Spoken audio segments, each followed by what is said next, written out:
అంతర్జాతీయ రాజకీయ యవనికపై పెను ప్రకంపనలు, ఆగిపోయిన క్షిపణుల మోత, మొదలైన చర్చల పర్వం.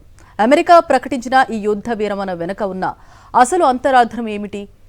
ఇది నిజంగానే శాంతి కోసమా, లేక అగ్రరాజ్యం తన దౌత్య వైఫల్యాలను కప్పిపుచ్చుకోవడానికి వేసిన ముందస్తు వ్యూహమా? హార్ముజ్ జలసంధిపై పట్టు ఎవరిది? అణ్వాయుధాల వేటలో గెలుపెవరిది? చరిత్ర మలుపు తిరిగే అరుదైన క్షణంపై మా మేనేజింగ్ ఎడిటర్ అందిస్తున్న విశ్లేషణ ఇప్పుడు చూద్దాం. అంతర్జాతీయ రాజకీయ యవనికపై ఇప్పుడు ఒకే ఒక ప్రశ్న తలెత్తుతోంది. అగ్రరాజ్యం అమెరికా ప్రకటించిన ఈ యుద్ధ విరమణ నిజంగా శాంతి కోసమా, లేక దౌత్య వైఫల్యాలను కప్పిపుచ్చుకోవడానికి వేస్తున్న ముందస్తు వ్యూహమా? అధ్యక్షుడు డొనాల్డ్ ట్రంప్ ఇరాన్తో చర్చలకు సిద్ధమైన తీరు పట్ల ప్రపంచవ్యాప్తంగా మిశ్రమ స్పందనలు వ్యక్తమవుతున్నాయి. ఒకవైపు అమెరికాలోని మేధావి వర్గం ఈ చర్చల ద్వారా ఏదో ఒక అద్భుతం జరుగుతుందని ఆశిస్తుంటే, మరోవైపు క్షేత్రస్థాయి పరిస్థితులు మాత్రం భిన్నమైన సంకేతాలను ఇస్తున్నాయి. యుద్ధమనేది కేవలం క్షిపణుల మోతతో ముగిసిపోయేది కాదు. అది సృష్టించిన ఆర్థిక రాజకీయ ప్రకంపనలు దశాబ్దాల పాటు ప్రపంచాన్ని వెంటాడుతూనే ఉంటాయి. ఈ క్లిష్ట సమయంలో అమెరికా మాజీ అధ్యక్షుడు డ్వైట్ డి ఐసెన్హోవర్ చెప్పిన మాటలు గుర్తుకొస్తాయి.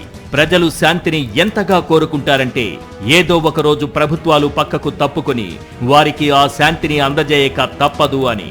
కానీ నేటి పరిస్థితి చూస్తుంటే ప్రభుత్వాలు శాంతిని ఒక రాజకీయ ఆయుధంగా వాడుకుంటున్నాయే తప్ప నిబద్ధతతో పనిచేయడం లేదనిపిస్తోంది. ముఖ్యంగా హార్ముజ్ జలసంధి వ్యవహారం ఇప్పుడు చర్చల్లో ప్రధాన అడ్డంకిగా మారనుంది. ప్రపంచ ఇంధన సరఫరాకు గుండెకాయ వంటి ఈ మార్గంపై ఇరాన్ పట్టు సాధించడం అమెరికా దౌత్య నీతికి తగిలిన అతిపెద్ద దెబ్బ. ఇరాన్ ఇక్కడ టోల్ వసూలు చేయాలని చూడటం, లేదా నౌకాయానాన్ని నియంత్రించాలని ప్రయత్నించడం అంతర్జాతీయ చట్టాలకు విరుద్ధమని భావించిన ఆచరణలో వారిని ఆపే శక్తి ఎవరికి ఉందన్నదే అసలు ప్రశ్న. గతాన్ని పరిశీలిస్తే John F Kennedy Cuban missile సంక్షోభం సమయంలో ప్రదర్శించిన సంయమనం, వ్యూహాత్మక ఓర్పు నేటి నాయకత్వంలో లోపించినట్లు కనిపిస్తోంది. మరోవైపు ఇజ్రాయిల్ ప్రధాని నెతన్యాహు వైఖరి ఈ చర్చల భౌతవ్యాన్ని మరింత క్లిష్టతరం చేస్తోంది. లెబనాన్పై దాడులను ఆపే ఉద్దేశం ఇజ్రాయెల్కు లేదని స్పష్టమవుతున్న తరుణంలో అమెరికా చేసే చర్చలు ఎంతవరకు ఫలప్రదమవుతాయి? ఒకవైపు తన మిత్రదేశమైన ఇజ్రాయెల్ ప్రయోజనాలను కాపాడుకుంటూనే, మరోవైపు ఇరాన్తో ఒప్పందం కుదుర్చుకోవడం ట్రంప్కు కత్తి మీద సాము లాంటిదే. రిచర్డ్ నిక్సన్ చైనా వైపు అడుగులు వేసినప్పుడు ప్రదర్శించిన రియల్ పాలిటిక్స్ వ్యూహాన్ని ట్రంప్ ఇప్పుడు అమలు చేయగలరా, లేక కేవలం తన ఇమేజ్ను కాపాడుకోవడానికే ఈ ప్రయత్నం చేస్తున్నారా? ఈ యుద్ధం వల్ల కేవలం ఇరాన్ మాత్రమే దెబ్బతిందని అనుకుంటే పొరపాటే. అమెరికా తన ఖజానా నుండి దాదాపు $1 ట్రిలియన్ ఈ యుద్ధం కోసం తగలేసింది. ఈ భారీ సొమ్మును అమెరికా ప్రజల సంక్షేమం కోసం, విద్య, వైద్య రంగాల కోసం ఖర్చు చేసి ఉంటే అగ్రరాజ్యం మరింత శక్తిమంతంగా తయారయ్యేది. అణు ఒప్పందం విషయంలో కూడా అమెరికా ఇప్పుడు రక్షణ స్థితిలో పడిపోయింది. బరాక్ ఒబామా హయాంలో కుదిరిన JCPOA ఒప్పందం, అంటే joint comprehensive plan of action, ఆ ఒప్పందాన్ని రద్దు చేయడం వల్ల కలిగిన నష్టం ఇప్పుడు స్పష్టంగా కనిపిస్తోంది. అప్పట్లో ఇరాన్ను ఒక క్రమ పద్ధతిలో నియంత్రించే అవకాశం ఉండేది.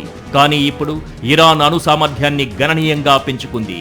ఇప్పుడు వారిని నియంత్రించడం అంటే వారికి కొన్ని భారీ మినహాయింపులు ఇవ్వక తప్పని పరిస్థితి. నమ్మకం అనేది అంతర్జాతీయ సంబంధాల్లో పునాది వంటిది. కానీ ఈ యుద్ధం వల్ల అమెరికా తన విశ్వసనీయతను పూర్తిగా కోల్పోయింది. చర్చల మధ్యలో దాడులు చేయటం వల్ల ఇరాన్ ఇప్పుడు అమెరికాను తీవ్రమైన అనుమానంతోనే చూస్తోంది. చివరిగా చెప్పాలంటే ఈ వారాంతపు చర్చలు కేవలం ఒక రాజకీయ ప్రహసనం కాకూడదు. యుద్ధం వల్ల పెరిగిన చమురు ధరలు, ఎరువుల కొరత వల్ల ఆఫ్రికా వంటి దేశాల్లో పేదరికం, ఆకలి చావులు పెరుగుతున్నాయి. అబ్రహాం లింకన్ అన్నట్లుగా, మన శత్రువుని మిత్రుడిగా మార్చుకున్నప్పుడు ఆ శత్రువును నాశనం చేసినట్లే అవుతుందని. ట్రంప్ ఈ సూత్రాన్ని పాటిస్తారా, లేక పాత కక్షలతోనే ముందుకు సాగుతారా? చర్చల పేరుతో కాలయాపన చేయటం వల్ల మధ్య ప్రాచ్యంలో మంటలు మరింత చెలరేగే ప్రమాదముంది. కేవలం ఆధిపత్య పోరు పక్కన పెట్టి మానవతా దృక్పథంతో అడుగులు వేసినప్పుడే ఈ చర్చలకు ఒక అర్థం, పరమార్థం ఉంటుంది.